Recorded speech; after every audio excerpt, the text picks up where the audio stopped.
여러분, 계단을 오르내릴 때 무릎에서 소리가 난 적이 있으신가요? 뚝딱 혹은 사각사각 또는 우두둑 하는 소리가 계단 한 칸 한 칸마다 납니까? 많은 분들이 이 소리를 그냥 나이 탓으로 돌리거나 피곤해서 그렇다고 넘겨버립니다. 하지만 오늘 이 영상을 끝까지 보신 후에는 그 소리가 단순한 것인지 아닌지를 스스로 구분하는 방법을 정확히 알게 되실 겁니다. 왜냐하면 무릎에서 나는 소리는 종류와 동반 증상에 따라 완전히 다른 의미를 가지고 있기 때문입니다. 이것이 왜 중요하냐고요? 무릎 소리가 연골판 파열의 신호임에도 불구하고 방치한 경우 처음에는 작은 파열이었던 것이 계속되는 압박과 마찰로 손상 범위가 점점 넓어지고 결국 연골 전체가 닳아 없어지는 퇴행성 관절염으로 이어지는 길이 열립니다. 반대로 아무 문제 없는 정상 소리를 두고 쓸데없는 걱정으로 일상이 불편해질 필요도 없습니다. 오늘 그 판단 기준을 정확히 드리겠습니다. 오늘 영상에서는 무릎 소리의 종류와 각각의 의미, 연골판 파열을 의심해야 하는 핵심 신호, 집에서 직접 해볼 수 있는 자가 확인 방법, 각 상태별 적절한 치료 전략, 그리고 무릎 연골을 오래 건강하게 지키는 7일 실행 계획까지 모두 알려드리겠습니다. 이 정보가 여러분의 무릎 건강을 수십 년 더 지켜줄 수 있습니다. 먼저 무릎에서 소리가 나는 이유 자체를 이해해야 합니다. 무릎 관절 안에는 세 가지 핵심 구조물이 있습니다. 첫 번째는 뼈와 뼈 사이를 덮는 관절 연골이고, 두 번째는 반달 모양의 완충제인 반월상 연골판, 세 번째는 관절 안을 윤활하는 활액입니다. 소리는 이 세 가지 중 어느 것에서 문제가 생기느냐에 따라 다르게 납니다. 그리고 소리 자체보다 훨씬 중요한 것이 있습니다. 그것은 바로 소리와 함께 통증이 있느냐 없느냐입니다. 이것이 오늘 영상에서 가장 핵심적인 판단 기준입니다. 무릎 소리는 크게 네 가지 유형으로 나눌 수 있습니다. 첫 번째는 가장 흔하고 가장 걱정할 필요가 없는 소리로, 관절 안에 녹아있던 기체가 압력 변화로 인해 빠져나오면서 나는 단순 팝소리입니다. 관절 주변을 꺾거나 구부릴 때 한번 크게 팡 하고 터지는 소리가 나고, 그 후에는 한동안 소리가 안 나는 것이 특징입니다. 이 경우 통증이 없고 이후 부기도 없으면 대부분 걱정하지 않아도 됩니다. 두 번째는 무릎을 굽혔다 펼 때마다 반복적으로 사각사각 긁히는 듯한 소리가 나는 크레피터스입니다. 이 소리는 계단을 오를 때 특히 두드러지게 납니다. 크레피터스는 관절 연골이 마모되기 시작했을 때, 또는 무릎 앞쪽 슬개골과 허벅지뼈 사이의 연골이 손상된 연골연화증 상태에서 주로 나타납니다. 이 소리가 통증 없이 난다면 당장 큰 문제는 아니지만 연골 마모가 시작된 경고 신호로 보고 관리를 시작해야 합니다. 세 번째가 오늘 영상에서 가장 중요하게 다룰 소리입니다. 갑자기 뚝 또는 딱 하는 날카로운 소리가 나면서 동시에 통증이 발생하고 무릎이 붓거나 굳거나 잠기는 느낌이 드는 것입니다. 이것은 반월상 연골판 파열의 전형적인 신호입니다. 특히 계단을 오를 때, 쪼그려 앉다가 일어설 때, 방향을 갑자기 전환할 때, 이 소리가 나면서 통증이 동반된다면 지체 없이 전문의를 찾아야 합니다. 네 번째는 무릎 관절의 안쪽 또는 바깥쪽 가장자리를 따라 특정한 위치에서만 소리와 통증이 나타나는 경우입니다. 이것은 내측 또는 외측 반월상 연골판의 특정 부위 손상을 의심하게 하는 징후입니다. 이제 반월상 연골판이 무엇인지 정확히 알아야 합니다. 무릎에는 두 개의 반달 모양 연골판이 있습니다. 무릎 안쪽에 있는 것을 내측 반월상 연골판, 바깥쪽에 있는 것을 외측 반월상 연골판이라고 합니다. 이 두 개의 연골판은 무릎 관절에서 충격 흡수 역할을 하는 천연 쿠션입니다. 우리가 걸을 때마다 무릎에 가해지는 힘은 체중의 약 2에서 3배, 계단을 오를 때는 체중의 약 4배, 달릴 때는 최대 7배에 달합니다. 이 엄청난 힘을 우리 연골판이 매일매일 흡수하고 있는 것입니다. 반월상 연골판 파열은 크게 두 가지 유형으로 나뉩니다. 첫 번째는 외상성 파열로, 주로 젊은 연령층에서 스포츠 중 갑작스러운 방향 전환, 점프 후 착지, 강한 충돌 등으로 인해 발생합니다. 이 경우 파열 순간 뚝 하는 소리와 함께 즉각적인 통증과 부기가 나타납니다. 두 번째는 퇴행성 파열로, 주로 40대 이상에서 나이가 들면서 연골판의 탄성이 줄어든 상태에서 쪼그려 앉기, 계단 오르기, 걷기 같은 일상적인 동작으로도 발생합니다. 이 경우는 명확한 부상 사건 없이 서서히 증상이 나타나는 경우가 많아 발견이 늦어지는 경향이 있습니다. 반월상 연골판 파열의 대표적인 증상 5가지를 꼭 기억하세요. 첫째는 무릎 관절선을 따라 나타나는 특정 위치의 통증입니다. 무릎 안쪽이나 바깥쪽 가장자리를 손가락으로 눌렀을 때 통증이 느껴지는 관절선 압통이 연골판 파열의 가장 특징적인 신호입니다. 일반적인 무릎 통증은 무릎 전체가 아프지만 연골판 파열은 특정 선을 따라 좁게 압통이 나타납니다. 둘째는 계단 오르내리기, 쪼그려 앉기, 무릎을 구부린 자세에서 회전할 때 악화되는 통증입니다. 이런 동작들은 연골판의 압박과 비틀림을 동시에 가하기 때문에 파열된 부위의 통증을 유발합니다. 셋째는 무릎 잠김 현상입니다. 무릎을 완전히 펴거나 구부리려 할 때 마치 무언가가 걸린 것처럼 특정 각도에서 더 이상 움직이지 않는 느낌이 드는 경우가 있습니다. 이것은 파열된 연골판 조각이 관절 사이에 끼어들기 때문에 발생하는 것으로 연골판 파열의 매우 특징적인 증상입니다. 넷째는 무릎의 부기와 뻣뻣함입니다. 부상 후 수시간에서 24시간 이내에 무릎이 부어오르는 것은 관절 내출혈이나 삼출액이 생겼다는 신호입니다. 아침에 일어났을 때 무릎이 유독 뻣뻣하게 느껴지거나 계단을 처음 오를 때 가장 불편하다면 이것도 중요한 신호입니다. 다섯째는 무릎의 불안정감입니다.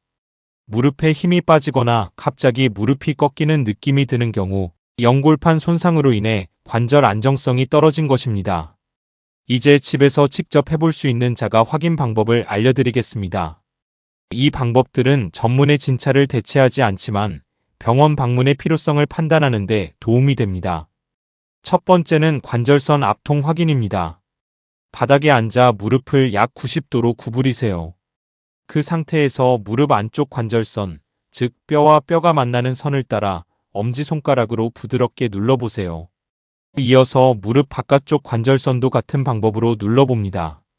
특정 부위를 눌렀을 때 날카로운 통증이 느껴진다면, 특히 그 통증이 계단을 오를 때 느끼는 통증과 비슷한 위치에 있다면 연골판 파열을 의심해야 합니다. 두 번째는 쪼그려 앉기 테스트입니다. 천천히 조심스럽게 쪼그려 앉아보세요. 이미 무릎이 많이 아픈 분은 이 테스트를 하지 마세요. 쪼그려 앉는 과정에서 무릎 안쪽 또는 바깥쪽에서 날카로운 통증이 나타나거나 특정 각도에서 무릎이 잠기는 느낌이 든다면 연골판 파열을 의심할 수 있습니다. 반면 쪼그려 앉는 과정에서 소리만 나고 통증이 전혀 없다면 단순 크레피터스일 가능성이 높습니다. 세 번째는 계단 한 칸 테스트입니다. 계단 한 칸에 한쪽 발만 올려두고 천천히 그 다리에만 체중을 실어 한 발로 계단을 오르내려 보세요. 이때 무릎 안쪽이나 바깥쪽에서 통증이 유발된다면 의미 있는 신호입니다. 특히 내려올 때 더 아프다면 연골판 파열 가능성이 올라갑니다. 중요한 것은 이 세 가지 자가 확인해서 소리와 통증이 함께 나타난다면 반드시 전문의를 찾아야 한다는 것입니다. 소리만 있고 통증이 전혀 없다면 일단 경과를 관찰하면서 근력 강화 운동을 시작하는 것으로 접근할 수 있습니다. 병원에 방문하면 어떤 과정을 거치게 될까요? 전문의는 먼저 병력 청취와 신체 검진을 진행합니다. 이 과정에서 맥머레이 테스트와 테살리 테스트라는 특수 검사를 합니다. 맥머레이 테스트는 환자를 눕힌 상태에서 무릎을 굽히고 경골을 회전하면서 관절선에서 클릭 소리나 통증이 나는지 확인합니다. 연구에 따르면 이 검사의 민감도는 약 80에서 91%에 달합니다. 테살리 테스트는 환자가 한 발로 서서 무릎을 20도 구부린 상태에서 내외측으로 비틀어 통증을 유발하는지 확인하는 방법으로 이 검사 역시 높은 진단 정확도를 보입니다.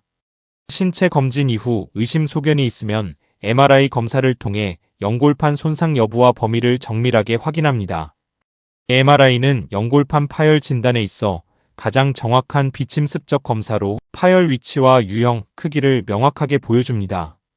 연골판 파열로 진단되면 치료는 어떻게 이루어질까요? 모든 연골판 파열이 수술이 필요한 것은 아닙니다.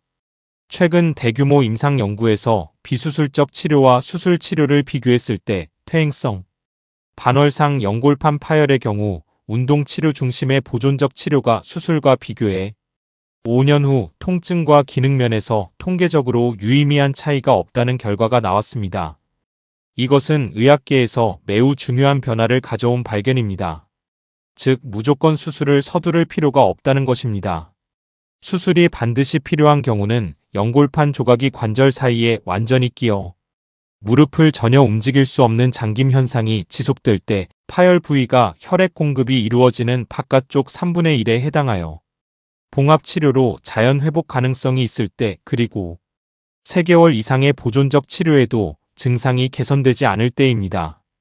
연골판 봉합수술의 성공률은 적절한 조건에서 약 74%이며 수술 후 재활을 충실히 하면 약 90%의 환자가 수술 전 활동 수준으로 복귀하거나 높은 만족도를 보였다는 결과가 있습니다. 수술 없이 보존적 치료로 접근할 때 가장 핵심은 근력 운동입니다. 특히 허벅지 앞쪽 근육인 대퇴사두근을 강화하는 것이 무릎 연골판 보호에 가장 효과적입니다.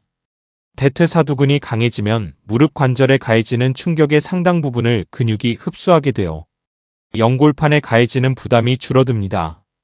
이제 7일 무릎 연골 보호 실행 계획을 드리겠습니다. 첫 번째와 두 번째 날은 현재 상태 파악 단계입니다.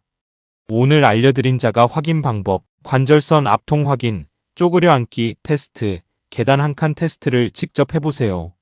소리만 있고 통증이 전혀 없다면 당장 응급한 상황은 아니지만 근력 강화 운동을 시작해야 합니다. 소리와 함께 통증, 부기, 잠김 증상 중 하나라도 있다면 이번 주 안에 정형외과 예약을 잡으세요. 지금 무릎 상태를 스마트폰으로 영상 기록해두면 증상 변화를 추적하는 데 도움이 됩니다. 세 번째와 네 번째 날은 기초 근력 운동 시작 단계입니다. 통증이 없거나 경미한 경우 시작할 수 있는 운동입니다.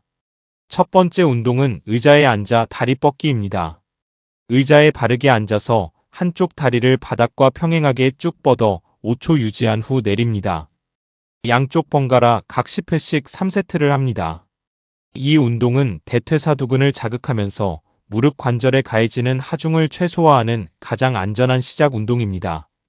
두 번째 운동은 누워서 다리 올리기입니다. 바닥에 누워 한쪽 무릎을 구부린 상태에서 반대쪽 다리를 45도 각도로 들어 올려 5초 유지 후 내립니다. 양쪽 각 10회씩 3세트입니다. 세 번째 운동은 클램셀 운동입니다. 옆으로 누워 무릎을 살짝 구부린 상태에서 위쪽 다리를 조개껍질처럼 천천히 벌렸다가 다시 모읍니다. 무릎이 아닌 골반 근육을 사용하는 이 운동은 무릎 안정성에 직접 기여하는 중둔근을 강화합니다. 각 15회씩 3세트입니다. 다섯 번째에서 일곱 번째 날은 일상 동작 개선 단계입니다. 계단을 오를 때는 좋은 무릎이 먼저, 내려올 때는 아픈 무릎이 먼저입니다.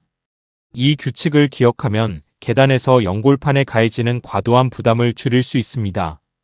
쪼그려 앉는 자세는 가급적 피하고 반드시 해야 한다면 천천히 무릎이 발끝보다 앞으로 나가지 않도록 주의합니다.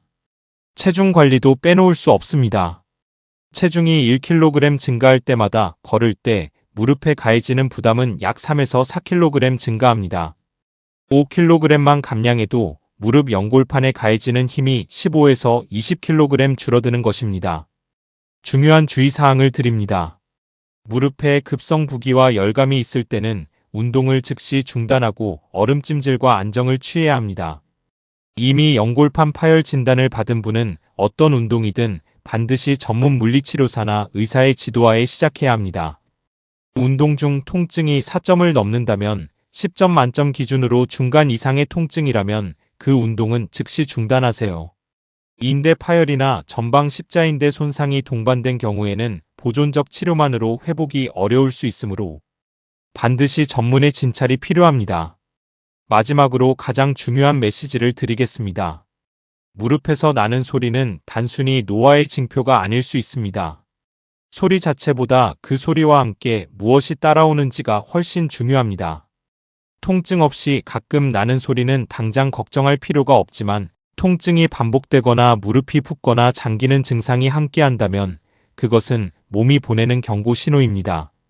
연골판 파열이라는 진단이 두렵게 느껴질 수 있지만 조기에 발견해서 적절한 근력 강화와 생활 습관 개선으로 관리한다면 수술 없이도 충분히 일상적인 활동을 유지할 수 있습니다.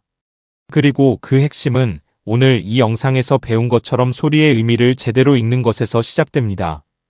오늘 영상이 도움이 되셨다면 좋아요와 구독 버튼을 눌러주시고 무릎 소리 때문에 걱정하는 가족이나 지인에게 이 영상을 공유해주세요.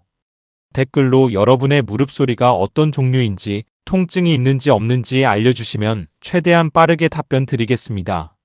다음 영상에서도 여러분의 관절 건강을 지키는 더 중요한 정보로 찾아오겠습니다. 오늘도 건강하고 힘찬 하루 되십시오.